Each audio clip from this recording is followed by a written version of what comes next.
Okay, we have the bodywork flipped up, and let's go through a little bit of history. The RP4 was built for the F100 series, 1300 cc's, full bodywork, 2 seats, operable doors. The idea was to create an affordable series that, well, it was where the spectators could recognize the race cars as actual road-going cars. The series only lasted a couple of years. 1970 was an interesting time as we see the transition from tube frame to monocoque style cars. This particular chassis is semi-monocoque with a skinned center section.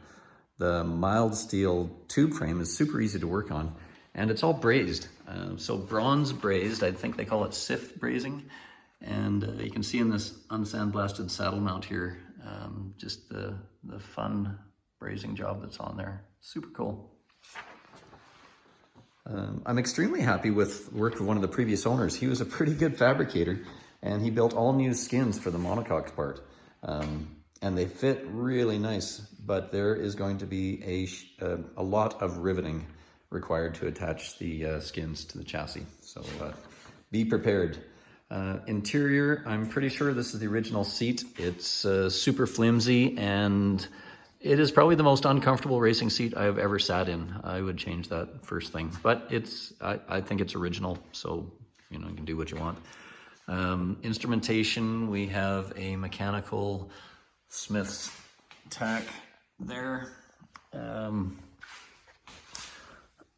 I presume that's ignition, starter, and some sort of warning light.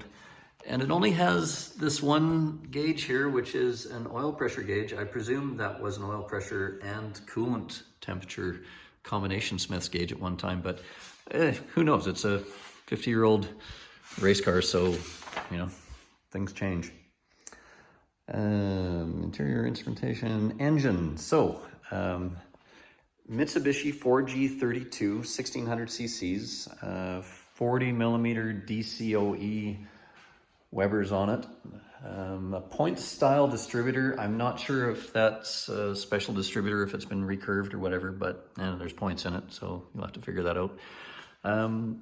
Built with direct connection parts, so a really interesting Mopar connection there. Because of the Dodge Colt that used, well, it was a Mitsubishi.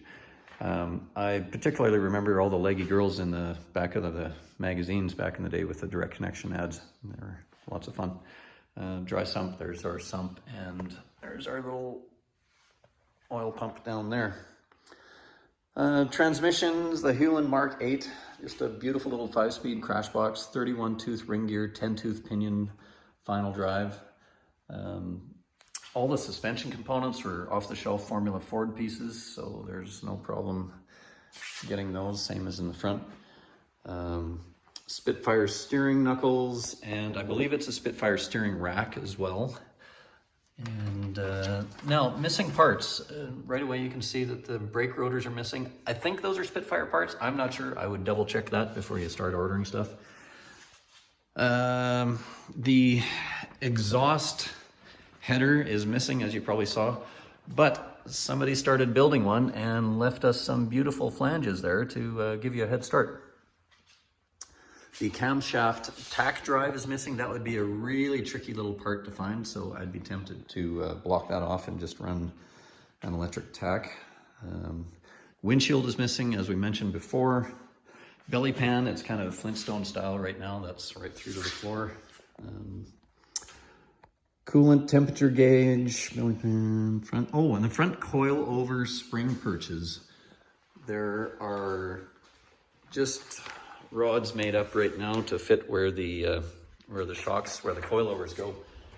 And so what's missing is the spring perch, this little bit right here, for your fancy hot pink shocks.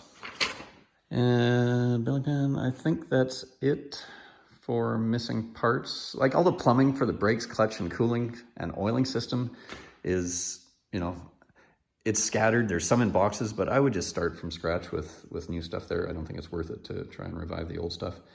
Too risky. There, that gives you a bit of an overview. I am no sports racer expert, but like I say, I know enough to hurt myself. So pepper me with questions and I'll answer as best I can. And if any of you old coots recognize this car from back in the day, if you're from Alberta, BC, or Saskatchewan, Please comment. I would really like to find out a bit more history on this and who actually built the car, because they did a beautiful job. Okay, happy bidding.